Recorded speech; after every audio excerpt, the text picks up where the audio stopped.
warahmatullahi wabarakatuh. Om Swastiastu, Namo Buddhaya, dan salam kebajikan bagi kita semua.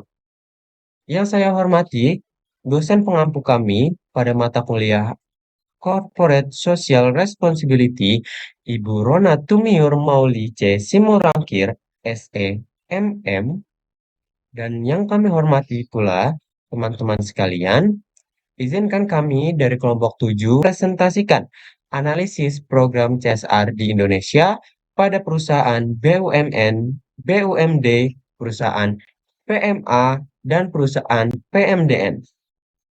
Baik, kita perkenalan dulu. Kami kelompok 7.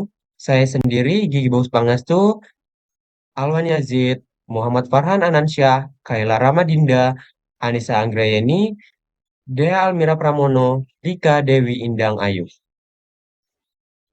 Yang pertama itu pada studi kasus Pertamina, yaitu perusahaan milik BUMN. Latar belakang, Teluk Bintuni, Papua Barat merupakan salah satu lokasi operasional Pertamina (EPI) yang memiliki konsistem mangrove yang luas, namun mengalami degradasi akibat berbagai faktor termasuk dampak operasional industri dan aktivitas masyarakat. Kerusakan mangrove berdampak pada kekurangan hasil tangkapan nelayan, abrasi pantai, dan hilangnya habitat satwa. Implementasi program ini sejak 2015, Pertamina melaksanakan program rehabilitasi mangrove dengan melibatkan masyarakat lokal. Analisisnya, Pertamina memiliki kekuatan seperti dukungan regulasi yang jelas, alokasi minimal 2% laba untuk PKBL, integrasi dengan strategi bisnis, misal break gas, jangkauan luas hingga daerah terpencil, serta pendekatan partisipatif dan berkelanjutan. Namun, kelemahannya meliputi birokrasi yang kompleks, kualitas implementasi yang bervariasi, monitoring dan evaluasi jangka panjang yang kurang maksimal, serta resiko ketergantungan masyarakat pada bantuan. Peluang program termasuk pengembangan energi terbarukan, digitalisasi untuk pemberdayaan UMKM dan kolaborasi dengan pemerintah, NGO, serta perguruan tinggi. Ancaman yang dihadapi yakni fluktuasi harga energi global, ekspektasi publik tinggi, isu lingkungan, dan perubahan regulasi yang mempengaruhi pendanaan CSR. Solusi dari kami yaitu meningkatkan efektivitas CSR adalah dengan mengembangkan sistem monitoring digital yang terintegrasi dan real time sehingga perusahaan bisa memantau program di seluruh unit operasional dan cepat mengambil keputusan. Selain itu, penting menetapkan KPI yang jelas dan terukur, melakukan audit dampak sosial dan lingkungan secara berkala oleh pihak independen, serta rutin mengumpulkan survei kepuasan dan masukan dari penerima manfaat sebagai dasar perbaikan dan pengembangan program CSR ke depannya. Lalu yang kedua, ada studi kasus dari Bank DKI. Bank DKI adalah salah satu perusahaan di BUMD. Latar belakangnya, program ini muncul karena meskipun kawasan kota tua Jakarta memiliki potensi ekonomi yang besar, UMKM kuliner di sekitarnya masih menghadapi banyak kendala, seperti keterbatasan modal, minimnya pengetahuan higienitas, pemasaran digital yang belum optimal, manajemen keuangan yang lemah, persaingan dengan franchise besar seperti tingginya biaya sewa lokasi. Melihat kondisi tersebut, Bank DKI melihat peluang untuk memberdayakan UMKM kuliner guna mendukung revitalisasi ekonomi kota tua sekaligus sejalan dengan program pemerintah DKI Jakarta. Analisis dari kami, CSR Bank DKI memiliki beberapa kekuatan seperti fokus wilayah yang jelas di Jakarta, dukungan program Pemprov DKI, serta jaringan cabang yang luas sehingga pembinaan UMKM lebih efektif dan sesuai dengan kebutuhan lokal.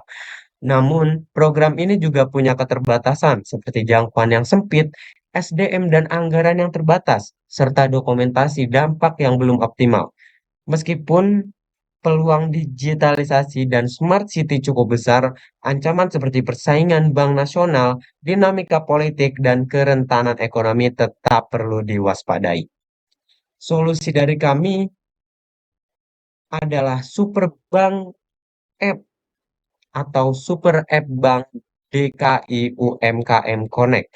Ekosistem digital untuk UMKM binaan yang menyediakan e-learning, marketplace, manajemen keuangan, networking antar UMKM, serta terintegrasi dengan layanan perbankan. Dengan fitur-fitur ini, Super App berpotensi memperkuat ekosistem UMKM, meningkatkan kapasitas usaha, memperluas pasar, dan mendukung keberlanjutan CSR pada Bank DKI. Selanjutnya ada studi kasus dari Unilever. Unilever adalah salah satu perusahaan dari PMA atau penanaman modal asing. Latar belakang latar belakang program ini muncul karena petani kedelai hitam masih menghadapi produktivitas yang tidak stabil, kualitas panen yang tidak merata, dan posisi tawar yang lemah. Unilever juga membutuhkan pasokan kedelai hitam yang konsisten, sehingga program CSR ini dibuat untuk memperkuat rantai pasok sekaligus meningkatkan kesejahteraan petani. Selain itu, petani regeneratif diterapkan untuk memperbaiki kondisi tanah dan menjaga keberlanjutan ekonomi petani dalam jangka panjang. Analisis dari kami, program CSR Bank Pangan Lestari ini membantu petani lewat pelatihan budidaya, pasca panen, dan akses pasar, sehingga mampu dan pendapatan mereka lebih stabil. Pendekatan pertanian regeneratif juga membuat produksi lebih ramah lingkungan. Kekurangannya, petani beresiko bergantung pada satu pembeli dan metode regeneratif butuh adaptasi serta biaya. Karena itu perlu akses pasar yang lebih luas dan evaluasi program yang berkelanjutan. Lalu solusinya yang bisa diterapkan yaitu disverifikasi akses pasar agar petani tidak bergantung pada Unilever, serta pendamping pertanian regeneratif yang lebih terstruktur melalui lahan percontohan dan evaluasi rutin. Kami juga menilai perlunya sistem monitoring yang jelas serta kerjasama lebih kuat dengan pemerintah dan perguruan tinggi. Dengan langkah tersebut, program bisa berjalan lebih mandiri, efektif, dan berkelanjutan bagi petani dan lingkungan. Lalu yang terakhir di sini ada studi kasus dari Indofood. Indofood adalah salah satu perusahaan dari PMDN atau penanaman modal dalam negeri. Latar belakangnya, Indonesia sebagai negara agraris masih menghadapi paradoks karena tetap mengimpor cabai. Fluktuasi harga terjadi akibat rantai pasok yang tidak efisien, produktivitas rendah, minim teknologi, serta keterbatasan modal dan akses pasar. Petani berbagai daerah seperti Jawa Tengah, Jawa Timur, dan Sumatera juga masih bergantung pada tengkulak sehingga posisi tawarnya lemah. Bagi Indofood, cabai adalah bahan baku penting untuk produksi sambal dan mie instan, sehingga ketersediaan dan kualitasnya terus terjaga. Di Brebes, sebagai sentra cabai nasional, banyak petani masih menggunakan metode tradisional dengan kerugian pasca panen tinggi dan harga yang sangat fluktuatif. Kondisi ini membuat pendekatan petani tidak stabil dan menyulitkan mereka mengambil keputusan produksi jangka panjang.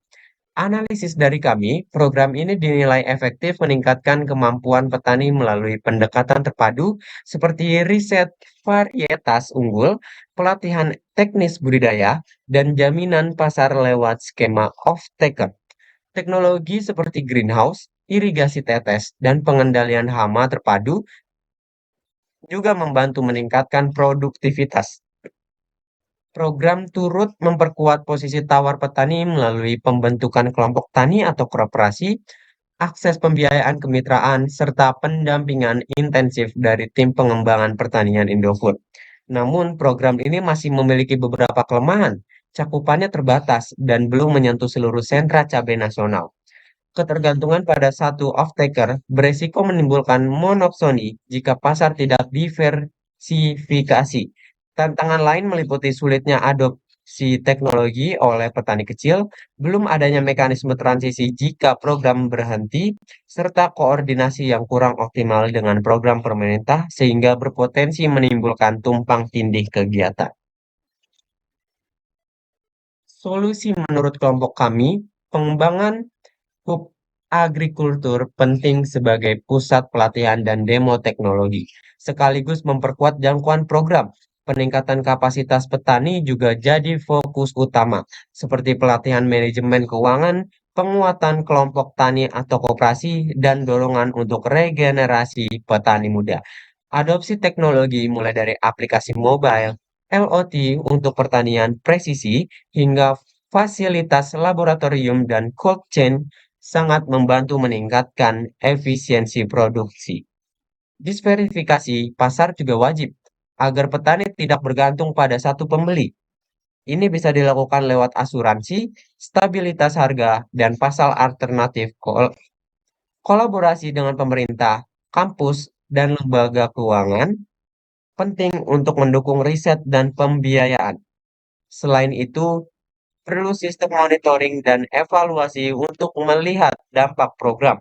Terakhir, program harus punya exit plan yang jelas, seperti memperkuat koperasi, menyiapkan champion lokal, dan membangun pendanaan jangka panjang agar petani mandiri. Lalu kesimpulannya dari PowerPoint yang kami jelaskan adalah program CSR dari 4 perusahaan seperti Pertamina dari BUMN, Bank DKI dari BUMD, Unilever dari PMA, dan Indofood dari PMDN menunjukkan bahwa setiap perusahaan memiliki pendekatan CSR yang disesuaikan dengan kebutuhan sosial, ekonomi, dan lingkungan di wilayah operasional masing-masing. Serta umum, program-program tersebut telah memberikan dampak positif antara lain rehabilitasi lingkungan, pemberdayaan UMKM, penguatan rantai pasok petani, serta meningkatkan kapasitas dan kesejahteraan masyarakat. Namun, seluruh kasus juga menunjukkan tantangan yang serupa, yaitu keterbatasan monitoring jangka panjang, resiko ketergantungan masyarakat pada perusahaan, hambatan adopsi teknologi, serta potensi ketidaksinambungan jika dukungan perusahaan berhenti.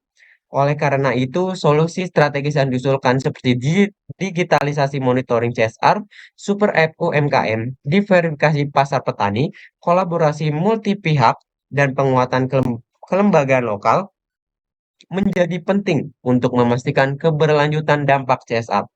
Serta keseluruhan, CSR bukan hanya kewajiban perusahaan, tetapi merupakan strategi pembangunan keberlanjutan yang membutuhkan kolaborasi, inovasi, dan perancangan jangka panjang agar benar-benar menciptakan nilai sosial, ekonomi, dan lingkungan yang berkelanjutan bagi masyarakat.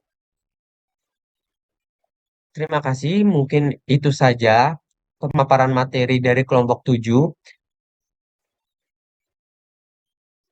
Terima kasih. Wassalamualaikum warahmatullahi wabarakatuh.